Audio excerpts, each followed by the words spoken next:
Programme آج دوسرا اجلاس ہے اور اس مجلس میں خطیب ہیں جامعہ اشرف کی ہونہار باصلاحیت ذی استعداد استاذ یعنی جناب مفتی محمد نذر الباری اشرفی جامعی۔ سبحان اللہ۔ اب ان کا موضوع ہے فضائل و کمالات سیدنا ابوبکر صدیق رضی اللہ تعالیٰ۔ سبحان اللہ۔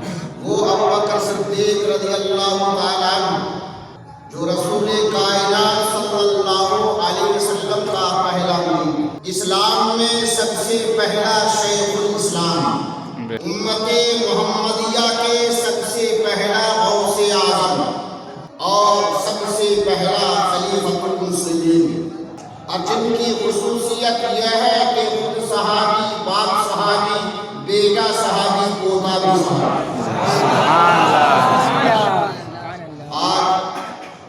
اسی ذات گرامی کے فضائل و مناقب بیان کرنے کے لیے تشریف لا رہے ہیں خطیب جلیل مفتی محمد نذر الباری۔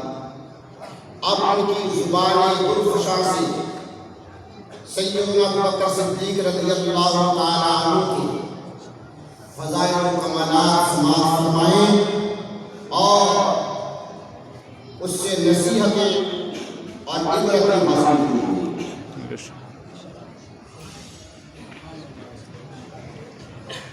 الحمدللہ رب العالمین والعاقبۃ للمتقین والصلاة والسلام علی سید الانبیاء والمرسلین وعلی آلہ واصحابہ اجمعین، اما بعد فاعوذ باللہ من الشیطان الرجیم، بسم اللہ الرحمن الرحیم۔ لا تجد قوما یؤمنون باللہ والیوم الآخر یوادون من حاد اللہ ورسولہ۔ صدق اللہ العلی العظیم۔ مثال مصطفیٰ کوئی پیمبر ہو نہیں سکتا، مثال مصطفیٰ کوئی پیمبر ہو نہیں سکتا، ستارہ لاکھ چمکے مہر انور ہو نہیں سکتا، اور بڑوں میں جس نے سب سے پہلے تصدیق رسالت کی، بڑوں میں جس نے سب سے پہلے تصدیق رسالت کی، کوئی ہم رتبہ صدیق اکبر ہو نہیں سکتا، رتبہ صدیق اکبر ہو نہیں سکتا۔ اور حاصل کلام شعر کوئی ہو متقی و عالم و زاہد زمانے میں مگر آل محمد کے برابر ہو نہیں سکتا۔ بے شک، سبحان اللہ۔ حضور محدث اعظم ہند علیہ رحمت و رضوان ارشاد فرماتے ہیں، کیا بیان ہو مرتبہ صدیق کا اے سید، ہر فضیلت کے وہ جامع ہے نبوت کے سوا، ہر فضیلت کے وہ جامع ہے نبوت کے سوا۔ حضرات محترم، ہمارے کرم فرما اور شفیق صدر المدرسین صاحب قبلہ مقدس اللہ العالی نے مختصر مگر بہت جامع تعارف حضرت صدیق اکبر رضی اللہ تعالیٰ عنہ کا پیش فرمایا۔ حضرت صدیق اکبر رضی اللہ تعالیٰ یہ نبی اکرم صلی اللہ تعالیٰ علیہ وسلم کے سب سے پہلے خلیفہ ہیں اور جانشین ہیں۔ آپ کی پیدائش واقع فیل سے 2.5 سال کے بعد ہوتی ہے۔ یہ واقع فیل جانتے ہوں گے، کعبۃ المکرمہ پر ابرہہ بادشاہ جو اپنے فوج کے ساتھ آیا تھا حملہ کرنے کے لیے، اور اس میں اس کا جو ہاتھی تھا اسی ہاتھی کی طرف نسبت کرتے ہوئے اس کا نام واقع فیل رکھا گیا۔